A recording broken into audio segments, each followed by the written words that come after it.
Hi there, I heard that you guys are recruiting for the best job in the world, that's right. Well, I'm Carol Mota, by the way. I'm a Brazilian girl living in Toronto, Canada. Here's the city, right behind me.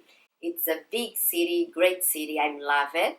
I can say that having new experience, new places, new cultures, not a problem to me at all. I usually say that my favorite place is the world because I think that every place it's magical, has something interest to say, to see, to do. So I say that my favorite place is the world. Well, while I prepare my luggage, I'll tell you a bit more about me, my experience, my expectations.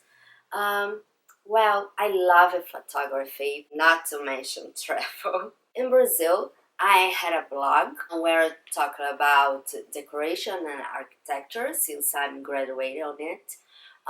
When I moved to Toronto, I created Canada by Carol, where I talk about my life and things to do in the city and in the country.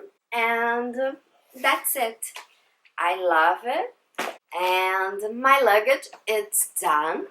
I'm just ready to go. See you in Europe. Bye. Thank you.